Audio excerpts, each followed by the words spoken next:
नमस्कार दोस्तों, कैसे हैं आप लोग। स्वागत है आपका मेरे चैनल यूपीएससी टीवी में। आज हम अपने वीडियो की एक नई सीरीज़ चालू करने जा रहे हैं। ये उन समसामयिकी घटनाओं पर आधारित रहेगी, उन करंट घटनाओं पर आधारित रहेगी जो भारत के अंदर या भारत के बाहर घटित हो रही हैं। तो आइए ज़्यादा देर न करते हुए शुरू करते हैं कि आज की ये सीरीज अफ़गानिस्तान के संकट और भारत पर उसके पड़ने वाले प्रभाव के ऊपर है। तो आइए शुरू करते हैं कि जैसे आप सभी जानते हैं कि अभी तक अमेरिका की उपस्थिति अफ़गानिस्तान में थी, जिसके कारण तालिबान का वहाँ सीमित प्रभाव था। और ट्रम्प प्रशासन के समय वहाँ इंटर अफ़गान टॉक हुआ और उसके बाद बाइडेन प्रशासन आया। बाइडेन प्रशासन ने 11 सितंबर तक डेडलाइन दे दी कि 11 सितंबर तक अमेरिका के सैनिकों की वापसी हो जाएगी। अब अफ़गानिस्तान में हाल बदलने लगे हैं, चूँकि तालिबान को पता चल चुका है कि कुछ भी हो 11 सितंबर तक तो यहाँ से अमेरिकी सैनिक चले जाएंगे। और चूँकि इंटर अफ़गान टॉक के लिए उसकी शक्ति ज़्यादा होनी चाहिए, तभी वो अपनी बात मनवा पाएगा।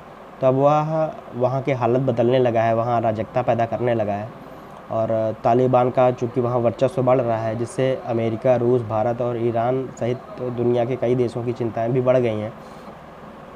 और हालत ये है कि इस समय भारत के 50 डिप्लोमेट्स ने अब तक कांधार में स्थित दूतावास को छोड़ दिया है।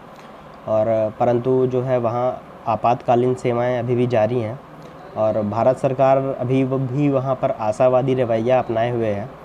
और वो कह रही है कि कांधार और मज़ार शरीफ में जो भारत का दूतावास है वह वो खाली नहीं करेगी और अफ़गानिस्तान के शांति प्रयासों को वह जारी रखेगी।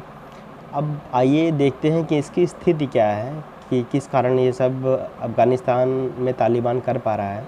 क्योंकि अफ़गानिस्तान में तालिबान का लक्ष्य क्या है? अफ़गानिस्तान में तालिबान का लक्ष्य है सत्ता की प्राप्ति, ना कि सत्ता की साझेदारी। अतः वह जो है इंटर अफ़गान टॉक में वो इंटरेस्ट नहीं ले रहा है। अफ़गानिस्तान के पास 70 से 75 हज़ार डेडिकेटेड लड़ाके हैं उसके पास। और तालिबान के पास 70 से 75 हज़ार लड़ाके हैं और अफ़गानिस्तान के पास 4 लाख लड़ाके हैं। और अफ़गानिस्तान में अभी तक तालिबान ने करीब 70 से 75% इलाकों पर कब्जा कर लिया है। उसने तुर्कमेनिस्तान, उज़्बेकिस्तान और तजाकिस्तान के जो वो ट्रेड रूट हैं उस पर कब्जा कर लिया, और जिसे बाद में अफ़गान के सैनिकों ने हमला करके छुड़ा लिया। उसके बाद उसने दोबारा हमला करने का प्रयास किया। अगर अफ़गानिस्तान की बात करें तो उसके टोटल 34 प्रोविंसेस हैं, जिसमें 400 से ज़्यादा डिस्ट्रिक्ट हैं। उसकी पॉपुलेशन में 42% पख्तून है, 27% तजीक है और 9% उज़्बेक हैं और 7% हज़ारा है। ये हज़ारा शिया पॉपुलेशन है, जिसमें जो है वो ईरान का इंटरेस्ट है, क्योंकि ईरान भी शिया बहुल देश है। तो अब इसमें अगर बात करें तो इसमें किन किन देशों का क्या क्या इंटरेस्ट है, इसे भी देखना महत्वपूर्ण होगा। अब जैसे पाकिस्तान का इसमें इंटरेस्ट देखा जाए तो चूँकि पाकिस्तान का इसमें ये इंटरेस्ट है कि पाकिस्तान सदा से भारत विरोधी रवैया जो है वो अपनाए हुए है। और अगर तालिबान, चूँकि ये कट्टरपंथी संगठन है, गुट है, अगर वो यहाँ आता है तो वो भारत के वहाँ जो प्रयास कर रहा है उसको बाधा डालेगा। और तालिबान के ही माध्यम से वो जो है कश्मीर का भी इशू उठा सकता है, इसलिए वो तालिबान को सपोर्ट कर रहा है। चीन का यहाँ क्या इंटरेस्ट है? क्योंकि चीन का इंटरेस्ट जो है आप सभी जानते हैं कि वह व्यापारिक कंट्री है।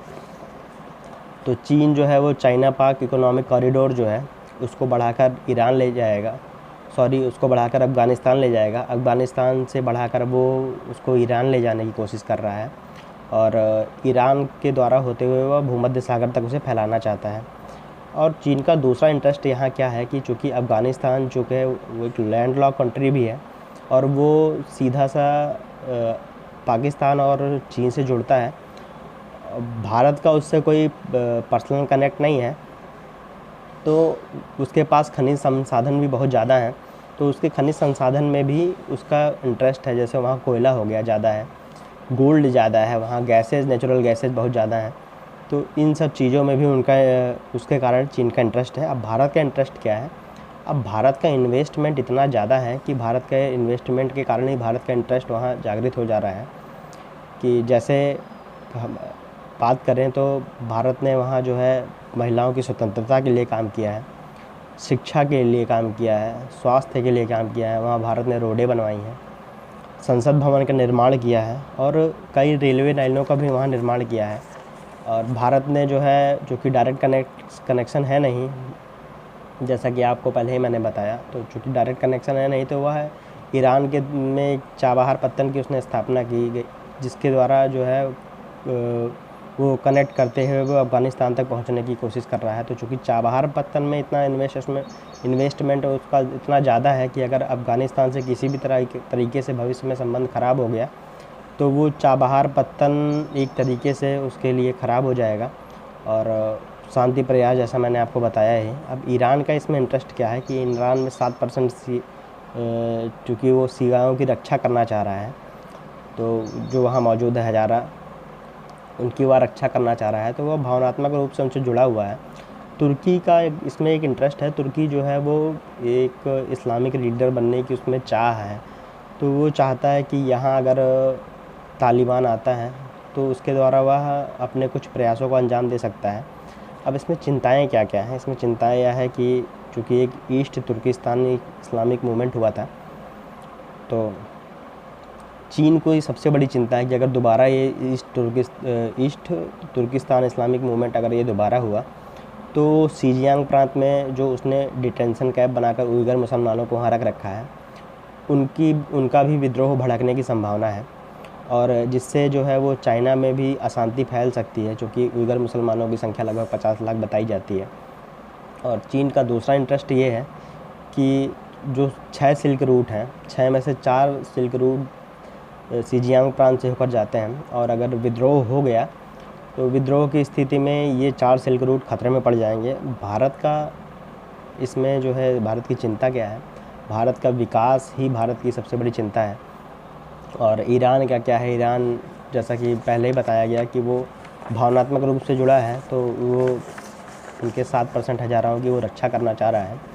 तालिबान का भारत पर प्रभाव क्या है? अब वो देखिए, कट्टरपंथी इस्लामी गुट है, अतः वह महिलाओं की स्वतंत्रता, शिक्षा को बाधा पहुंचाएगा और भारत जो वहाँ पर पीपल टू पीपल कांटेक्ट कर रहा है अपने इन सब चीज़ों के हिसाब से, वो स्वतंत्रता के लिए काम कर रहा है, शिक्षा के लिए काम कर रहा है, स्वास्थ्य के लिए काम कर रहा है। जैसा कि आप सभी जानते हैं कि अभी कोविड के टाइम में दवाइयाँ पहुँचाई गई थी, तो वो पीपल टू पीपल कांटेक्ट बढ़ाने के लिए भारत बहुत अच्छे प्रयास कर रहा है वहाँ। तो इन प्रयासों को ठेस लगेगी। कट्टरपंथी चूँकि सोच है ही, पाकिस्तान साथ दे रहा है, तो ये हवा वो कश्मीर तक भी लाने का प्रयास करेगा। और चूँकि तालिबान ने जो है इसे भारत का आंतरिक मैटर बता दिया है, इसीलिए भारत थोड़ा सा इसमें संतुष्ट है, लेकिन वो अभी तक अफ़गानिस्तान के जो मूवमेंट है उस पर निगाह बनाए हुए हैं। अब इसमें आगे की राह क्या होनी चाहिए, ये देखिए। चूँकि तालिबान में ये पहले भी हो चुका है कि वहाँ पर अफ़गानिस्तान में ये पहले भी हो चुका है कि वहाँ पर तालिबान की सरकार एक बार बनी थी, तो उस समय वहाँ गृह युद्ध हो रहे थे और गृह युद्ध में जो है आर्या अफ़गान नाम की स्पेशल एयरलाइंस चलाई गई थी। और यद्यपि यह कूटनीतिक और राजनीतिक नहीं थी, ये मानवीय आधार पर चलाई गई थी। तो अगर आप मानवीय आधार पर संबंध कहें तो ये मानवीय आधार पर संबंध तालिबान और भारत में थे और ऑफिशियल संबंध अभी तक तालिबान और भारत में नहीं है। एक बात यहाँ ये नोट करने लायक है, दोहा वार्ता हुई थी, उसमें जो है कुछ इंटरेस्ट जगा था।